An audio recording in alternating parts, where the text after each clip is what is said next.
Pushing the boundaries of expectations, rewriting the rules of adventure are the reasons we get up in the morning. We share your hunger for a life without limits. Welcome back to the Kinetic Believers Haven for Insights. KBs, if you don't know what to choose, choose life.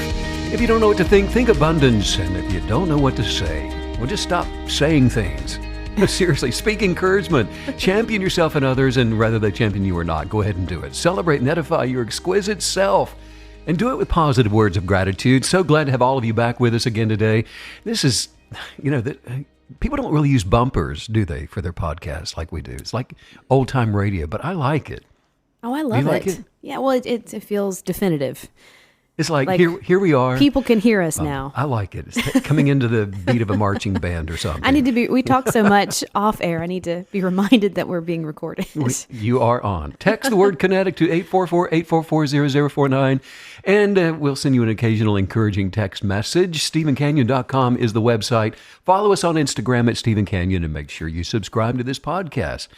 Let's see, listening around the world right now, the United States, United Kingdom, Zambia, Canada, Australia, India, South Africa, Netherlands is tuned in, Sweden, Germany, Belgium, Chile, or is it Chile?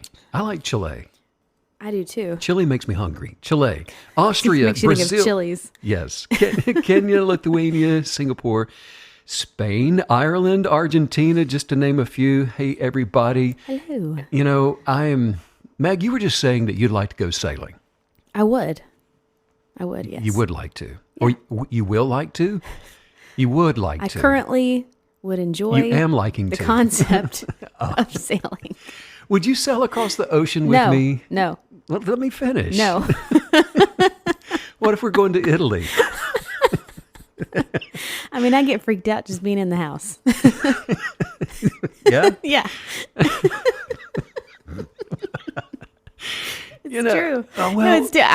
Because obviously the very first thought that's conjured is looking at 360 and it's only water and you and whatever. Well, you've got the sky, you got the stars at night, and well, I can't really access those. You've got God's creatures beneath us and the sound of whales and whatever. I think some sort of island hopping situation would be really fun. Maybe down in the Caribbean. Just kind of going around and around an island or something. Well, from one island to another. So you could do the open sea thing. A little bit, maybe. I'd like to have, like one. I would like to never be out of sight of land.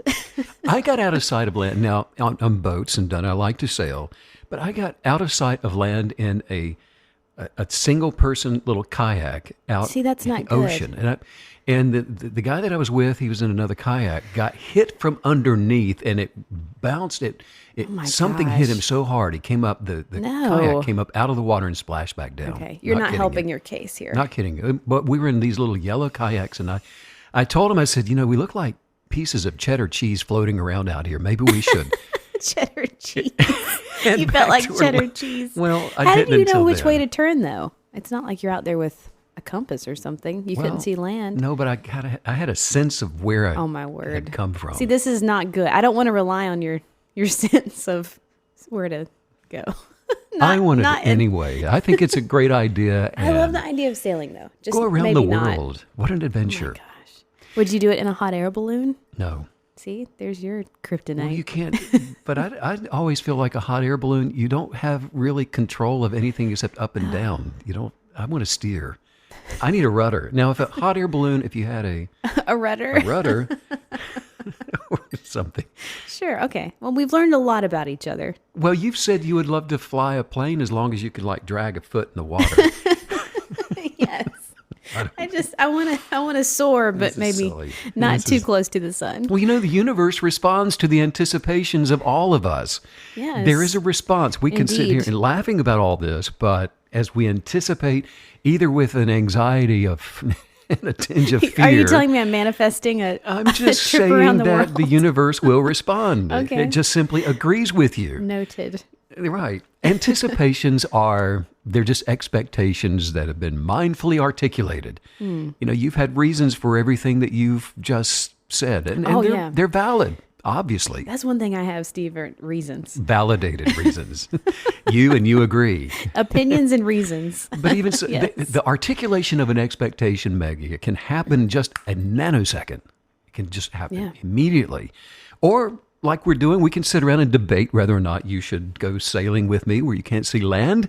And we can reason with it, and we can even cast, you could say, to the wayward winds of the objective collective over a period of time, the reasonings, and come up with a definitive expectation for experiences. But regardless of the pathway leading to the anticipatory anxieties, the anxiety itself becomes the ultimate dictator of what is to come.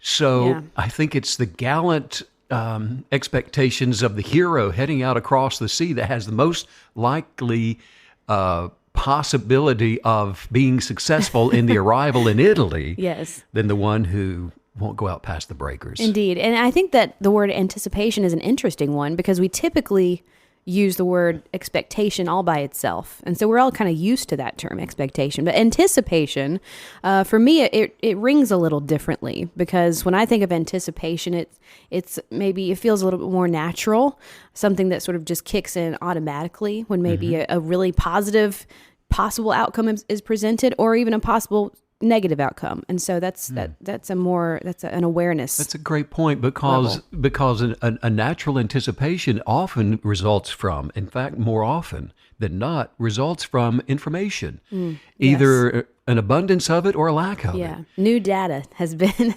presented to you. Well, there's a scripture in the Bible that says, "My people perish for lack of knowledge." It's just the lack of knowledge that creates the expectation. So good or bad, in a way that's more or less, anticipations and expectations are being articulated. But you know something? Only humans with the ability to articulate questions are really in a position that this really even matters. Because as long as the question remains, well, let's just say humbly prosed, okay? You've got a question, but you're humbly submitting the question to the universe. And you're doing it within an attitude that is seeking higher wisdom. The anticipation for higher wisdom, now that is going to attract just that. Higher wisdom beyond what you already know, beyond experiential experiences, godly advice. However, it's in the same way that positive expectations extract conversations with higher consciousness from out of the ethereal of the universe it's a manipulating ego that's continually needing to be validated by negatively exciting the universe, negatively, creating a question that is expecting a negative answer just to validate the negative expectation, if that makes sense. Well, and the biggest difference between those two scenarios that you just laid out is the relationship factor. So, the first one you described, humbly posing your question to the universe, anticipating higher wisdom to come to you. That just rings of an incredibly healthy relationship with the universe. It's highly functional. It's operating and vibrating exactly how it's supposed to be. And then when you just described the ego relationship, that felt highly dysfunctional. And so there's something to be said for using tools properly and using them how they are meant to be used. So you're saying as far as Italy goes, there's a chance. You've seen the light. Well, I'll see what higher wisdom. I'm anticipating wisdom from higher source. So nothing really to see here. This is just business as usual, by the way. Welcome to God's Playhouse for advancing the development of higher consciousness. I don't know. There's an adventure, and there's a journey to be had in all of our lives when we can get our lower selves out of the way. Well, and I'm still feeling the description. It was such a vivid description when you showed the two parallel sides of living in ego and that relationship to the universe, and then pursuing highest self. And I like the word you said, humility, because that is what it requires, isn't it? It's this sense of I'm going to let the facade drop. I'm not going to try to project something so that I can be seen a certain way. I just need the purity of existence and understanding and development right now. And that's what humility is saying, okay, I recognize my part in all of this. And the universe, God, higher wisdom, higher consciousness has its part. Yeah. And I'm going to trust in that. After all, it wasn't by my own will and might that I popped onto the planet here. So obviously something else is going on, and I'm going to trust that. Sometimes I wonder if it was a little easier for me to have a relationship with higher source, because the moment I try to put on a front or, be cool or put on a facade, it falls apart immediately. I mean, I'm going to fall in a hole. Again, I just saw it. Right? I'm looking at myself in a window thinking, man, I look pretty good today. And then boom. Lonely. I mean, it's immediate. Face plant. I'm just not good at it. So I think that's actually been an asset to me in life. Right. I'm just not good at the facade. Yeah. All of us we are all spiritual beings having a natural experience of just relating to creation, relating to that which is beyond us or not. Because in the wheelhouse of casual observations, we are in a relationship. I mean, like it or not, what we rationalize or inherently believe about our relationship with all things becomes us. We attract more of that. And in the same way, the expectations of any observer changes the way that quantum particles react. Our anticipations creatively, what they do is they decree that it must be. And so it is. By way of creation, we discover exactly what it is that we value in life. The people that as you meet people and on the road of life, you are discovering what they value by way of creation. And a self-prophesied experience evolves quite efficiently to either the emulation of its roots, if you will, or the grandeur of flourishing. And so all humans are, by default, we are all creative creators. That's the original identity of all of us. And we are withdrawing what we will from the building blocks of the universe, which is really just a process of discovery. And it's to our delight or dismay that we are proceeding through life. And so this is the grace of a gratuitous universe that's in session. And we are all just immersed within its cosmos. And so the question, what is good? It can't be answered from within its boundaries, not really. We can look around and imagine what we believe to be good, but within the constructs of what is, we can't really answer the question. And so from within the reaches of this expanding experience, for example, we tend to make knee-jerk decisions based upon what we believe we need. Yes. But really and truly, there is no need.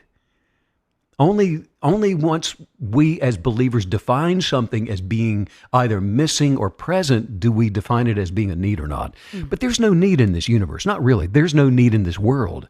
In fact, a benevolent God doesn't even respond to needs as we define it. I mean, if a benevolent creator did respond to needs, well, think about it. There wouldn't be any needs in the world. Right. Yeah. The only substance within the petri dish of creation that attracts a response from higher consciousness is belief.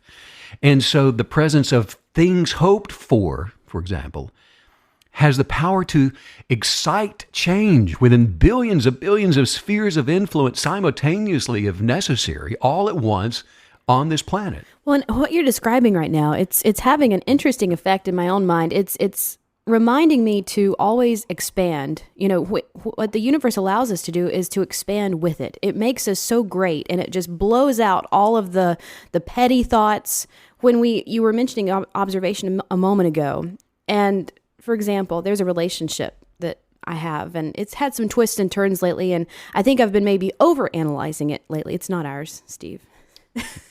I think you know that. Well, overanalyzing wasn't the key, wasn't the clue, because that is what it is. It be what it be. So, but it's interesting. It made me realize that, and through this process of observation and analyzing, this relationship, my mind, my focal point has become quite small and tiny and way too intricate. And so when we're reminded of our place in the universe and our relationship to it in the proper way, it blows all that up and it expands us beyond imagination. And that's that's the space that we're supposed to be living in all the time. And that's why, that's a good example too of why these podcasts, why journaling, why really great books and why those are so important, because no matter how good we become at this process and at this lifestyle, we have to be reminded constantly, because it's human. It's part of our experience, and we're going to be constantly chasing that. Well, as you said, even imagination has a very real part of it. An extensive part of an imagination is still logical, because we are conjuring, to use your word, up this idea of a higher viewpoint for the way we desire things to be, even from the point of imagination. When we are in ego constructing these thoughts. Yeah. I like what Frank Herbert wrote in his novel, Dune, which, by the way, I saw the movie of recently, which didn't make a lot of sense. So I defer to his book. But Dune, he wrote in that, he said, deep in the human unconsciousness is a pervasive need for a logical universe that makes sense. But the real universe is always one step beyond logic. The real universe is one step beyond our imagination, one step beyond what we believe to be possible for ourselves. Wow. And that's the letting go of. Yeah. That's the trust in the greater, the trust in the transcending experiences of our own touchy-feely existence. And how wonderful is that this is something that's always going to be just beyond the edge of our expectation and reality, because, without that, everything that you see is reality. And, well, how depressing. Everything you see is a tacit of the logical. But if that was all there is, how sad. Geez, because we are discoverers. We're built for that. We're built for adventure and discovery and evolution. So that's how it must be. And it's sad when what you're built for is not being manifested. No, right. It's not logical that every human being is actually in control of the substance for all things hoped for. That's not logical in the terms of the higher consciousness experience in this realm. But we are. As illogical as that is, we are still we possess within us the illogical. Thank God. Thank God for that. Yeah. Because, look, the universe, which contains the inexhaustible source for all things, sustains the relationship of the Creator with human beings, and it does it through the power of kinetic belief. Honestly, there is no hell that's worse than that in which one lives without knowing it. And so it's the proper perspective of I dislike the phrase lot in life. I don't believe there's a lot in life. I think that life unfolds according to the expectations of one in their journey. But maybe a starting point. Yeah, but if without knowledge, and that goes back to what we said, people perish without it. And it's a disastrous experience, and it's a horrible thing to be responsible for burying yourself, putting yourself down. Now, one of the most exciting privileges that we all have as co-creators of the universe is the authority to have whatever it is that we desire. So, to that extent, human beings can imagine and attract all things conceivable for advancing the mind, body, spirit, and their soul toward perfected completion, which is the way of the universe. And so a belief, when it's no longer being questioned by the one that's believing, it's absent the second guessing. Yes. That's what creates this kinetic energy field, which rapid fires constructive commands to the quantum building blocks for all things. And circumstances begin to change. The miraculous begins to show up, and it shows up without explanation. No explanations required or even desired by the one that's operating in kinetic belief. Wow. So by not giving up on the continuum of our original dreams, going back to the beginning, hopes and aspirations, which are just the key connectors to yours, mine, everybody's original purpose, The increase of our experiential knowledge as we go through day to day and our habitual patterns of thought will manifest the original concept of us, the genius of purpose that you were put on this planet for. And it's a one-of-a-kind version of the human species that is a unique and beautiful masterpiece. And isn't this why journaling is so effective? Because I remember you said one time this, I've thought about this and used this concept many, many times. You said, the best way to get through the emotional bits, maybe you're mentally off a little bit, you're not feeling so good or whatever, is to make sure to recognize that there's Megan 1 and there's Megan 2. And, Megan 1 needs to always be telling Megan 2 what to do. And when I journal, for example, that's always Megan 1. The things I write, it's me telling that part of myself how things are going to be. And what you just mentioned, being fully convinced and fully committed to a belief and an idea. And that's such a huge, huge part of that. And that's how we're going to navigate all of this, is being able to tap into that part of ourselves on command. Well, one of the earliest experiences of modern humans after the advent of writing was that of a phylactery.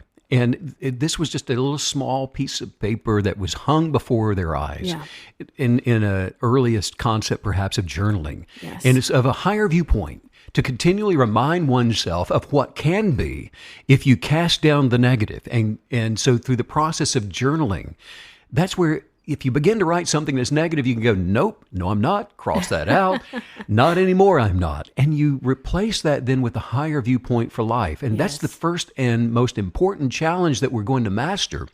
And we do that through the process and the discipline of the journaling. Yeah. And that's how we come out from under every sense of condemnation.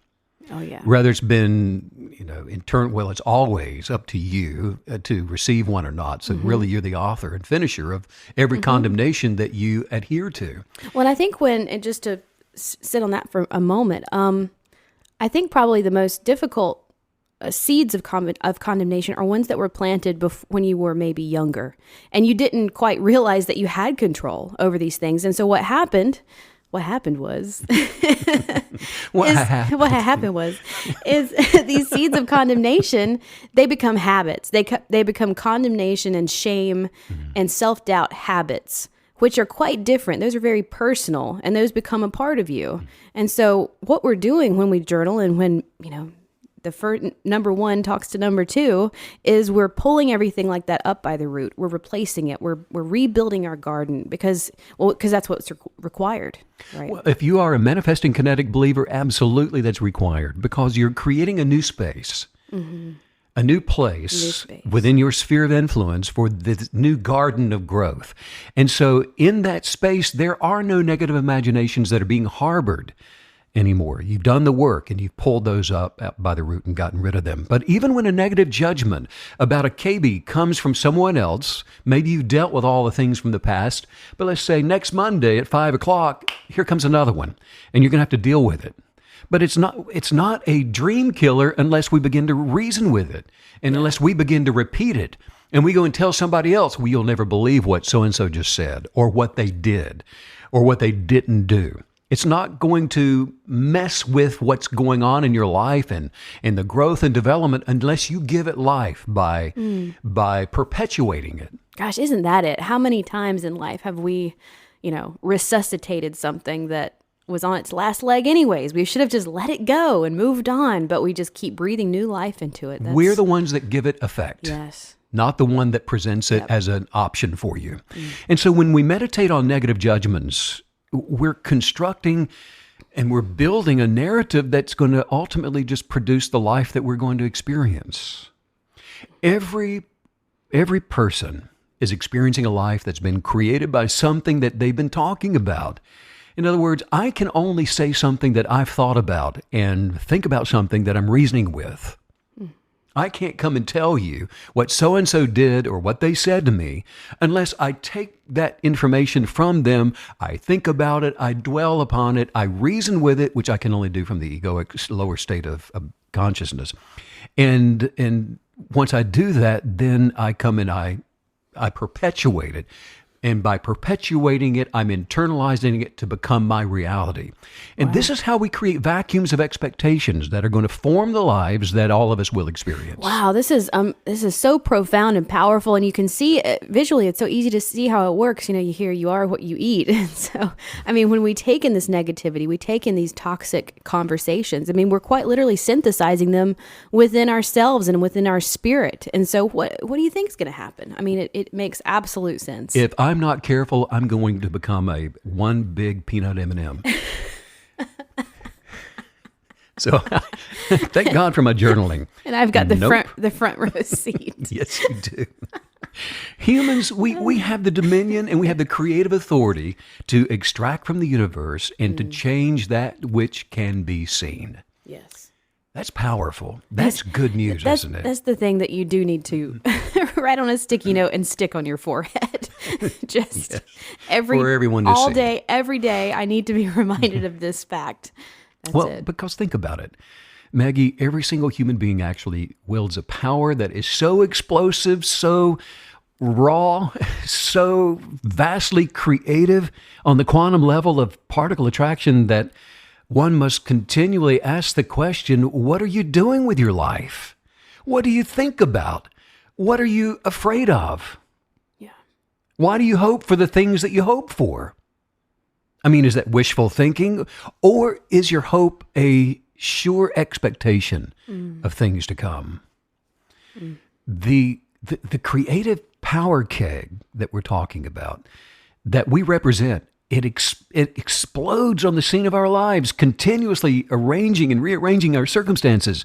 And the reconfiguring of our experiences are either constructive or destructive and are to be determined solely by how we think about what we think about. You're in control. Whether you believe it or not, all of us are actually in control. And if you don't believe you're in control, then you're out of control by the willful disregard of your creative control. If you believe you are in control, then you're in control by the willful regard of your creative control. As a creative creator, don't wait to be inspired. I hear this all the time. I'm waiting. I need inspiration. I've got to find it somewhere. I need to take a break so I can rediscover myself and to be inspired to live this life again. No, don't wait to be inspired. Be the inspiration. And your life experiences will then change. With the founding of Impressionism and, of course, the advent of the paint tube, which was an invention courtesy of the American painter John Rand, artists, painters all over the world were, for the first time, so excited to be able to walk out into nature, go out into the forest, go by the seaside, take their canvas and go out on a journey of experiences, get out of the studio and away from the grinding of the pigments, but to go out and out to the ponds and wherever, and to paint the scenes that we can still lose ourselves in today. So, think about it. Van Gogh painted his iconic Starry Night over the Rhone in the late 1800s, 1888, from a place that he visited all the time. It was in his backyard. And it was about 500 feet from the Yellow House, which was his home while he lived in Arles. But there was nothing special about the water's edge where he painted at all. You can go there today. Nothing special about it. They're just some weeds and grass and just a plain-looking river there. But actually, if you go there today, you can still tell that, yes, that is where he painted it, but the location itself really is not inspiring. He was. Yes. He was the inspiration. Starry Night was done during one of his productive, those bursts of creativity that he wrote about. But even more sobering and to think about is it was done just a few months before he had his mental breakdown, and the one that culminated in, the damage to his ear being cut and all that stuff, and being put into that mental asylum. Yes. But before that, Vincent summed up the painting Starry Night in a letter to his brother, and he said, quote, "In short, the starry sky painted by night actually under a gas jet. The sky is aquamarine. The water is royal blue. The ground is mauve. The town is blue and purple. The gas is yellow, and the reflections are russet gold and descending down to green bronze. On the aquamarine field of the sky, the great bear is a sparkling green and pink, whose discreet paleness contrasts with the brutal gold of the gas. Two colorful figurines of lovers are in the foreground. And that's what he wrote about it.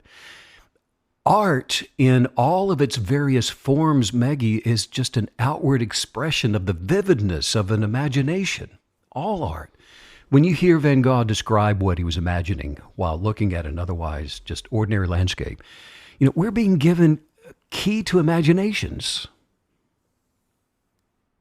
And it helps us to connect the dots in our own lives.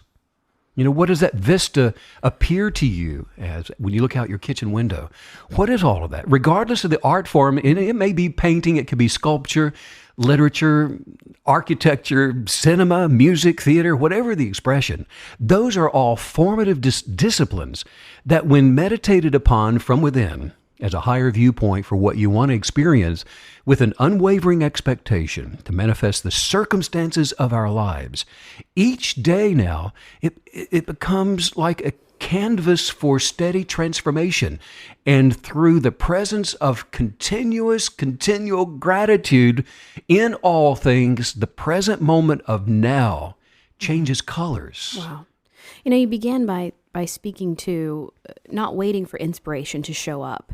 And that, everything you just described, it took me to a teaching you did a long time ago, really just about the power of action and how, your belief and your imaginations and all that is going to be dead if you can't apply some kind of action to it. And so the creative process is so personal, and it's a constant reminder that if you show up with the intent to pursue something and to achieve something, that is when the universe is going to meet you in that place, not before. The universe is always on time, not early, not late.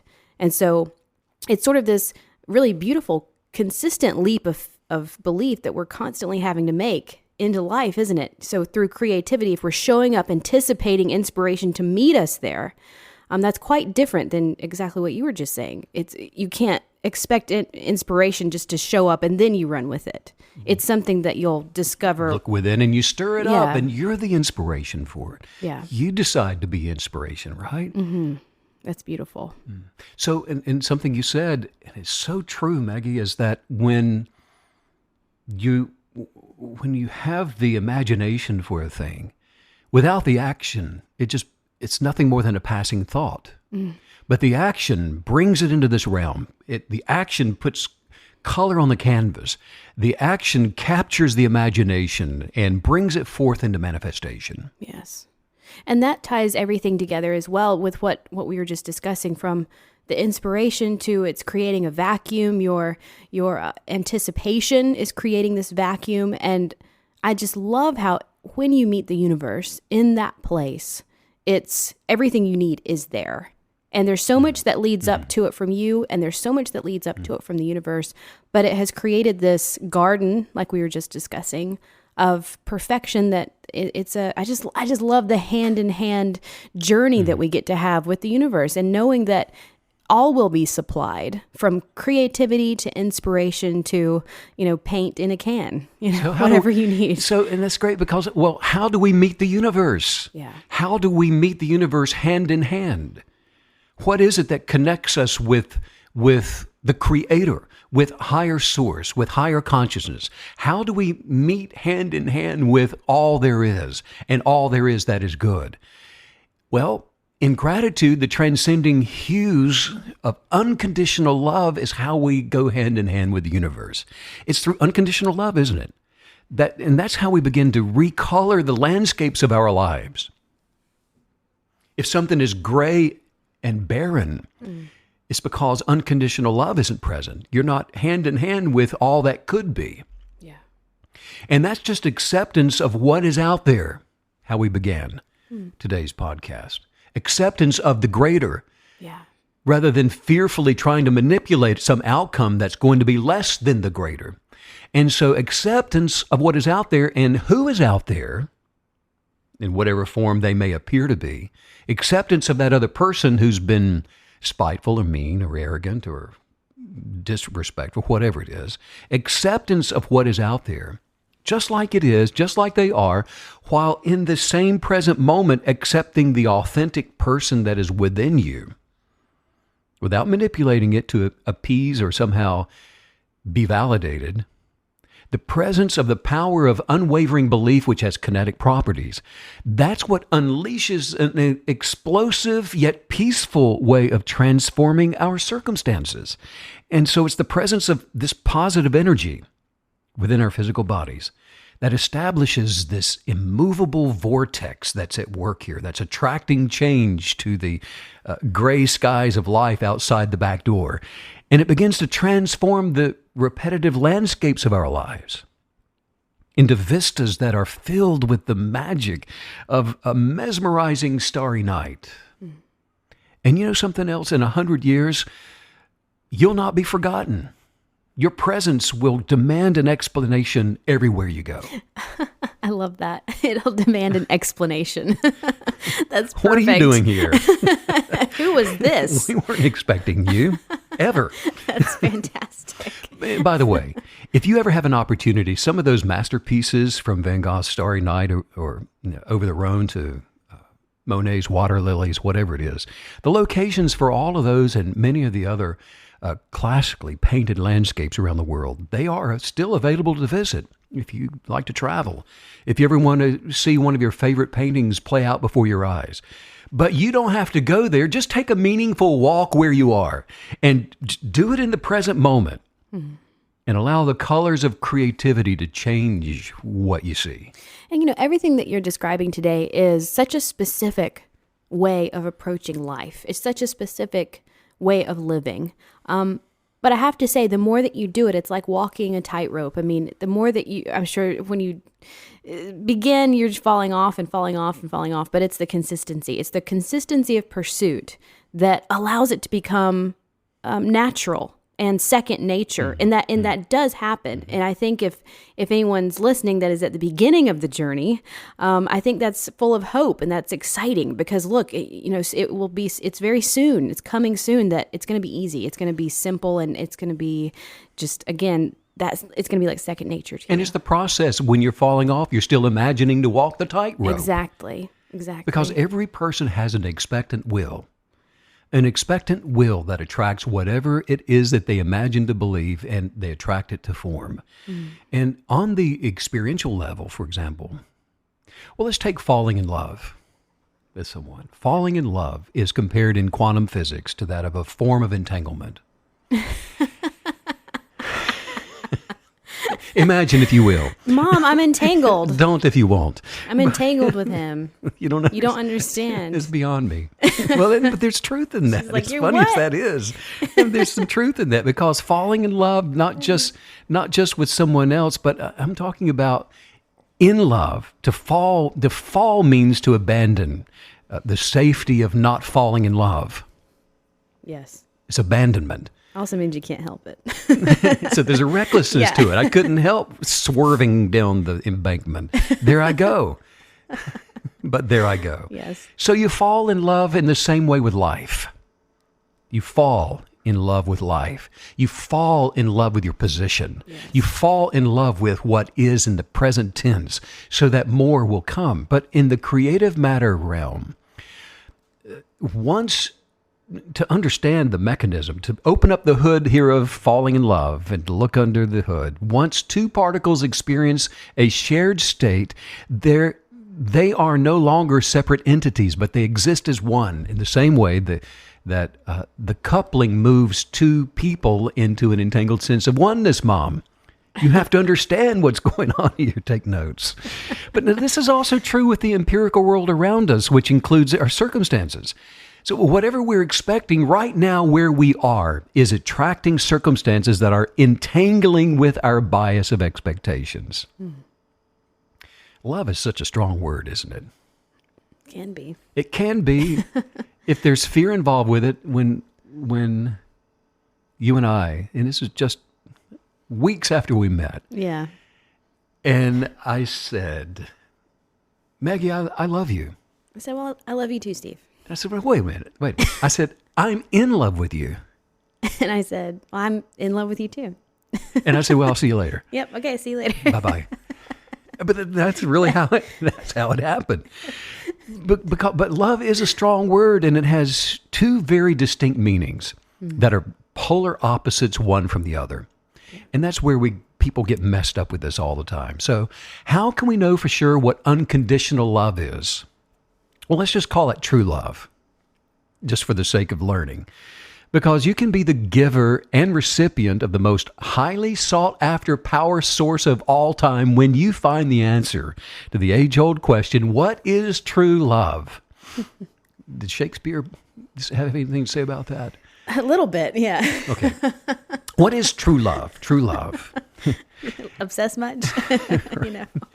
Emotions that we often call love can come and they can go quickly. And so when obviously love is based upon an emotion that says an infatuation, I am love, it has no staying power to it. Rooted in nothing. But true love, the kind that lasts a lifetime, that has to be developed and it has to be cultivated. Yes. True love is more than a feeling. Okay, it's a choice. Which is good because sometimes people that you love can make you feel warm and fuzzy feelings when you're around them. But then when those feelings begin to fade away or the other person isn't quite what you hoped that they would be, that's when true love, which is a choice, kicks in. And it's rooted in something else now. Yeah. It's bigger than that. So the power of the creative life force, attracting and manifesting, isn't working just when you have a feeling of being in love. Yes. It's working when we're making a choice of allowance, which is the opposite of being manipulative. The one that says, well, I'm going to marry them and turn them into what I want them to be. That's not true love. No. True love considers others before themselves. Considers, and in that way, considers them as they are, not to change, but the consideration is that is what you are. And that's what you are becoming. That's what you are in the present moment. That is an outright insult. And listen, that's an insult to the lower state of being, the ego, which all of us have, to allow it to be. The ego wants to change them. The ego wants to control. The ego must manipulate in order to continue to sustain its sad little life.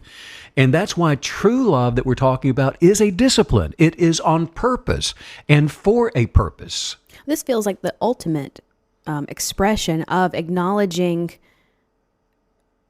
us as spiritual beings having this earthly experience within ourselves and within others.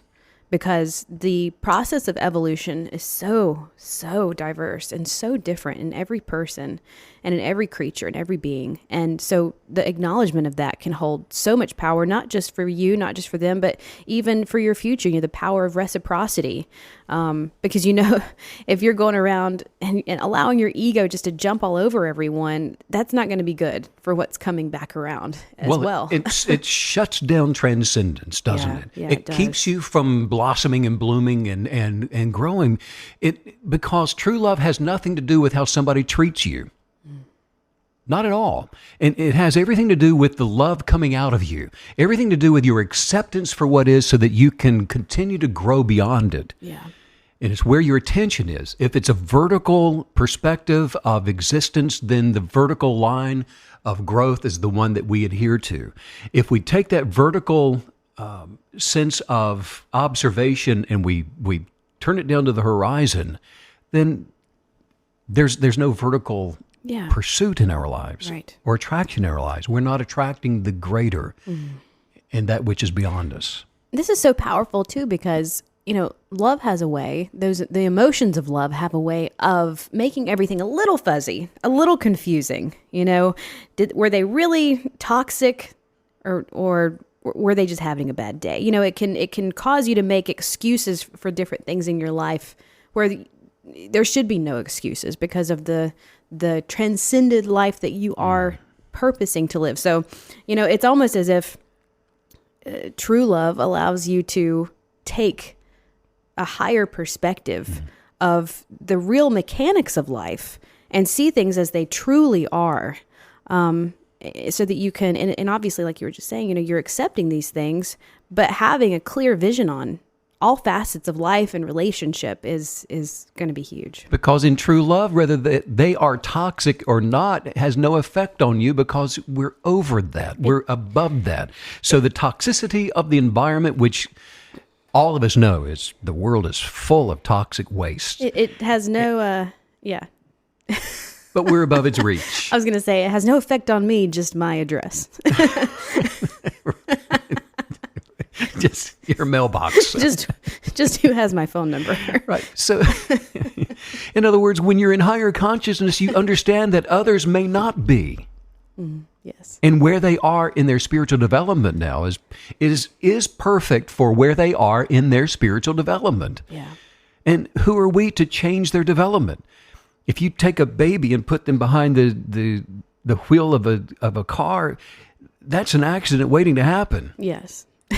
Let babies do what babies do because it's part of development. It's part of, it doesn't matter if you can be a 60-year-old baby and still have the needs of a baby, but that's none of our business. And you get out of the way of the transformation of the evolutionary process of the spirit, mind, and body where others are concerned, and allow them to gestate and to become the greater, which is without manipulation, without us interfering with that process. Isn't it interesting that within relationships, when somebody's at a different place than you, and maybe they do something, and you sense that that made me feel bad, that made me feel rejected, or fill in the blank, the emotion.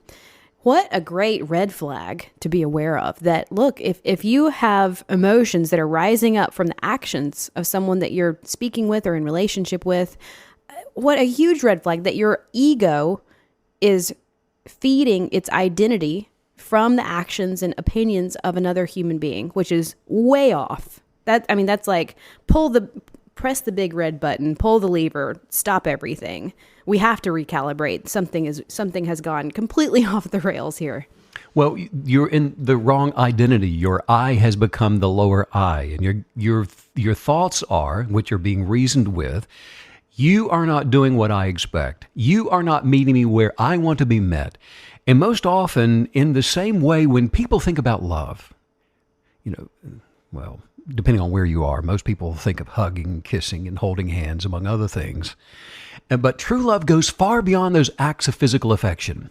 And so it isn't exclusive to intimate relationships. Love is just a word to describe the most powerful nucleus core of creation in the universe. And if we're not centralized, if we haven't centered ourselves down there with the levers at the core of this powerful operative manifesting machine, then the things that you're talking about are signs that, hey, wait a minute, gut check, spiritual check, I'm not where I should be in my own life. Well, and yet again, the concepts of kinetic belief, especially right now in relation to true love, are expanding us. They will never diminish us. So it's the false concepts that will diminish you, that will pigeonhole you into these tiny, teeny, tiny, narrow relationships that don't feed you, and they give you anxiety, and there's nothing good about that. But I just love how everything that you keep taking us back to today, when it comes to kinetic belief, it's just blowing our mind out of the water. It's blowing out the vacuum. It's blowing out all of this space within us and within the universe, allowing us to just constantly expand. But you're looking around, well, do I have any flags that I need to be paying attention to? Right.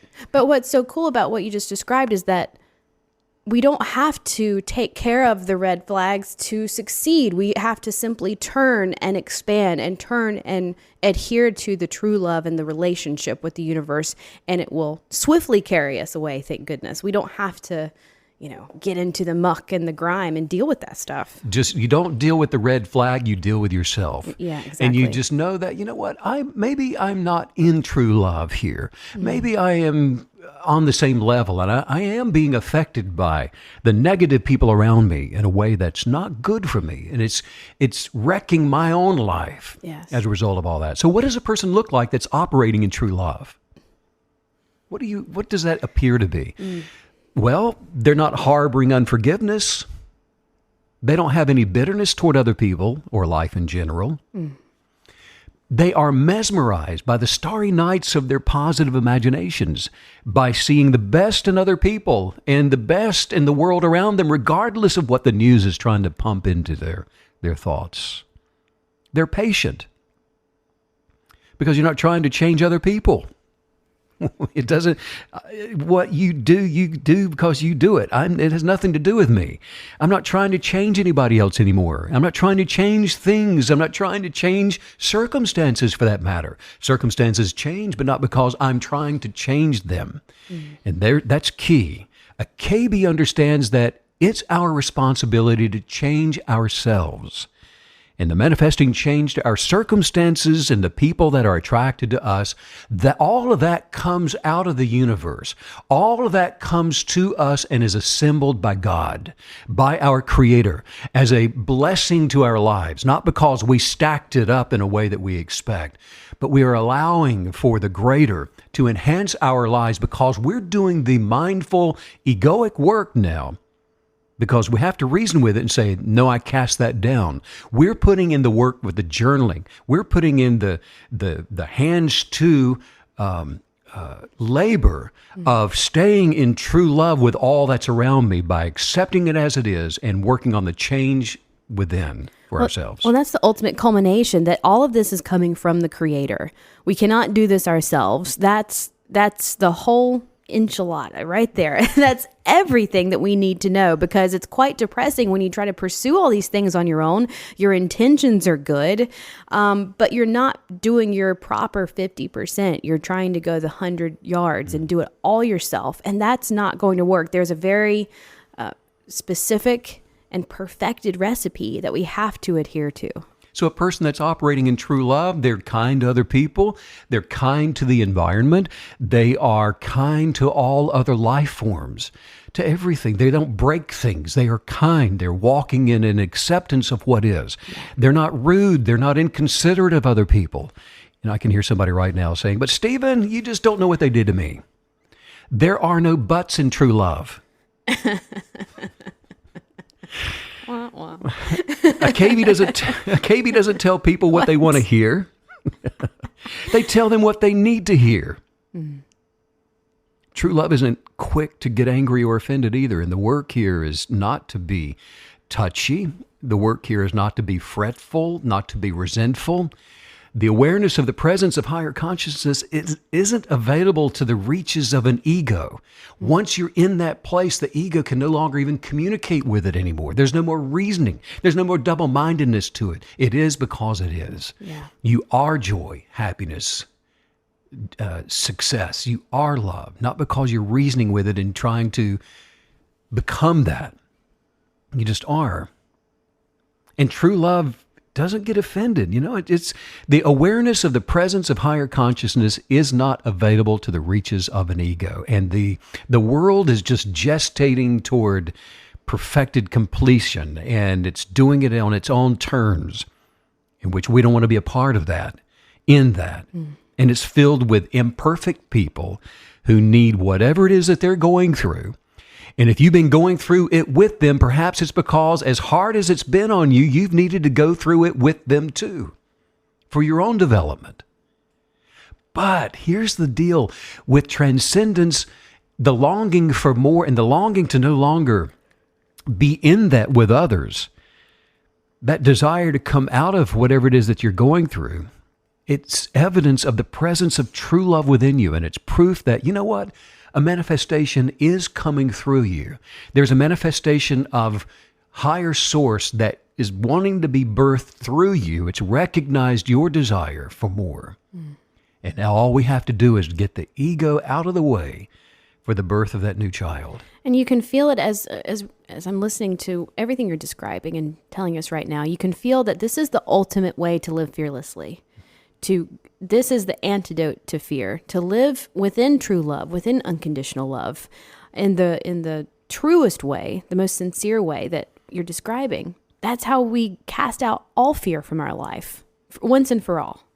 Fear is there because we think something's going to cost us something. But the price we pay, whatever that may be, connects us to the priceless. to things that are beyond our ability to even pay for. Yeah. And it's not easy to see that when we step up to the register. But it's worth anything that we could ever put a price on to stand your higher ground. And this will attract more. That's another beautiful part of this. This is absolutely going to attract true love relationships. That true love will be, no doubt. It just, as long as you, can stick to patience and and continue the kinetic belief of true love. Yeah. It will show up. And being a KB will eventually surround you with other KBs that edify, encourage, celebrate, and champion you, just like you're doing then. That is the presence of true love. Yeah. But I think I need to say this. Even in the middle of the awakening process, I have to say that an abusive relationship is not one that anybody should tolerate. Right. If it's abusive, do not enable the abuse for one more moment, but end it in true love. Absolutely. 100%. True love is lasting. It's eternal, and it's persevering, and the transformative dynamics of its creative power means that it never fails. Yes. Count on it. You can trust in it. Well, and you just mentioned never staying in any kind of abusive relationship, and that still fits into the plan of true love, because true love will always begin with self. Always. It will never, it flows through you and out. It has to begin from the wellspring of your own identity. And so that's the only way. And you have to journal what it is that you are imagining, what you are imaging. You write it down, exactly what you're desiring, and you see it, and you meditate on the colors, because you've got to practice true colors. You have to practice true love. It will, like we were saying, it just dissipates if you don't practice it. I remember that I just had the most vivid memory of my day one of journaling. This is, over a decade ago.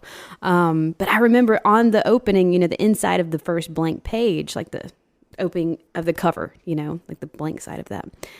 I remember writing, I am not going to write anything negative in this journal.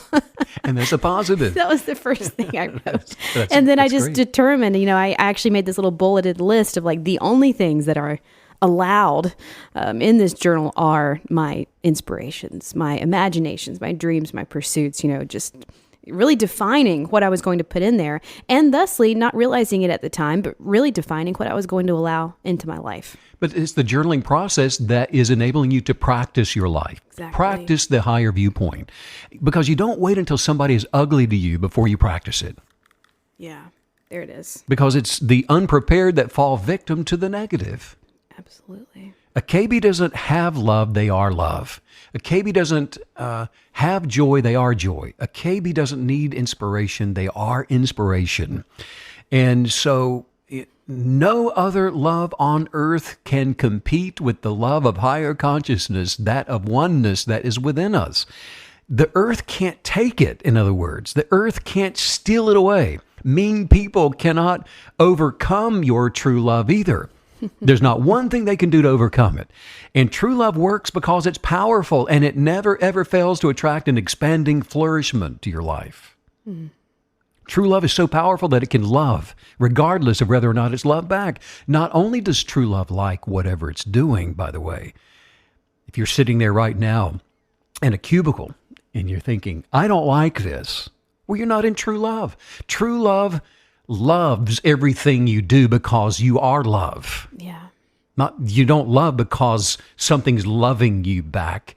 You don't love because, hey, this is inspiring me to staple all these pages together. No, you're loving it because you are that.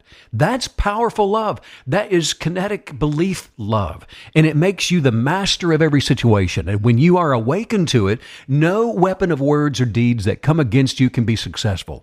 No one even has the ability to hurt the feelings of a KB who's consciously practicing true love, because you are not ruled by emotions anymore. And it's so important not to assess or even have opinions about the reactions to true love, because they're going to be so vastly different. It makes me think about when they when somebody buys gold and they melt it down, and the process is that they superheat it.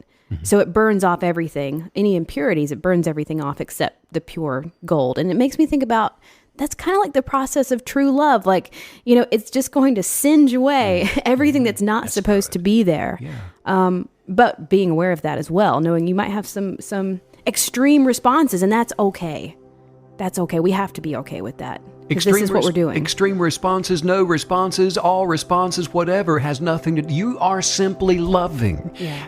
Because you are that. You're loving. And so, and I'll tell you, in a world that's going in the other direction, most responses would appear to be extreme. Yeah. Yes.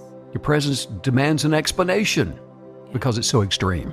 But that's what it looks like from the core of universe-altering, manifesting power. And you are revolutionary, and you will always see success. My friend Maya Angelou said that my mission in life is not merely to survive, but to thrive, and to do so with some passion, to do it with some compassion, some humor, and some style. Success is loving yourself, loving what you do, and loving how you do it. And that's what she wrote. And, if your love is the title or the money or the position, many of the things that you feel like you have to do around your love, you're going to do it with resentment. And if you do it with resentment, in other words, if you do it, sorrow comes, you're in sorrow, you're in resentment, I am telling you, you will lose whatever it is that you think you love. And then the tragedy of life is that you'll never manifest the happiness or the fulfillment that's trying to manifest through you. Our job each day as KBs is to have true love for whatever we're putting our hands to, and I'm telling you that your best life will follow.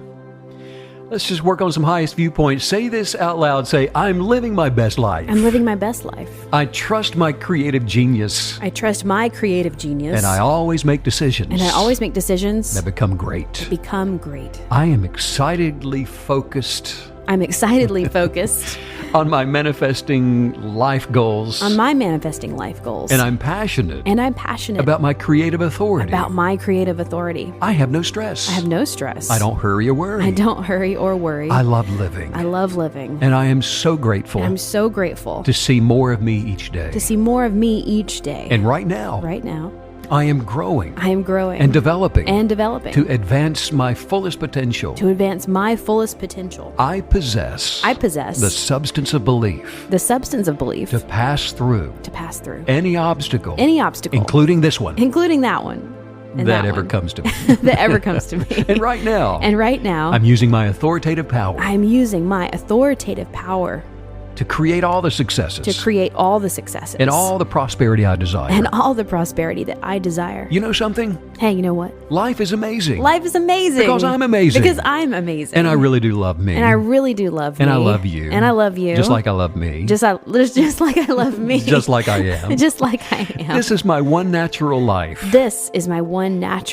So I am going to fully. Abundantly.